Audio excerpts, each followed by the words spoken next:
सध्या खेड शहरात ठिकठिकाणी तुंबलेली गटारं पाहायला मिळत आहेत। खेड प्रशासनाचं संपूर्ण दुर्लक्ष झाल्याने नागरिकांचं आरोग्य धोक्यात आल्याचं चित्र सध्या बघायला मिळते। तहसीलदार कार्यालयाच्या समोरील गटारात अनेक वेळा जवळील हॉटेलमधील उरलेले पदार्थ टाकल्यामुळे प्रचंड प्रमाणात दुर्गंधी पसरलेली आहे। तसंच प्लास्टिकच्या बॉटल या देखील गटारात आल्याने त्या गटारात तुंबतात। तसंच याच दुर्गंधीचा सामना येथील ग्रामीण भागातून आलेल्या नागरिकांना आणि स्थानिक नागरिकांना करावा लागतोय। तसेच शहरातील तळाचे वाकण येथे मोठ्या प्रमाणावरती गटार स्वच्छता न झाल्याने तेथेही दुर्गंधी पसरलेली आहे। तसेच महाडनाका येथील BSNL ऑफिसच्या समोरील गटार तर घाणीचे भरल्याने चित्र पाहावयास मिळते। या तुंबलेल्या गटारांकडे खेड नगर प्रशासन जाणून बुजून दुर्लक्ष करत असल्याचं तिथलं स्थानिक नागरिक बोलत आहेत।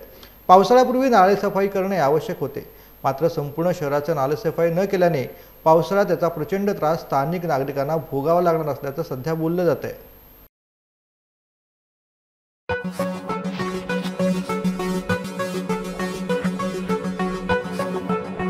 Thank you.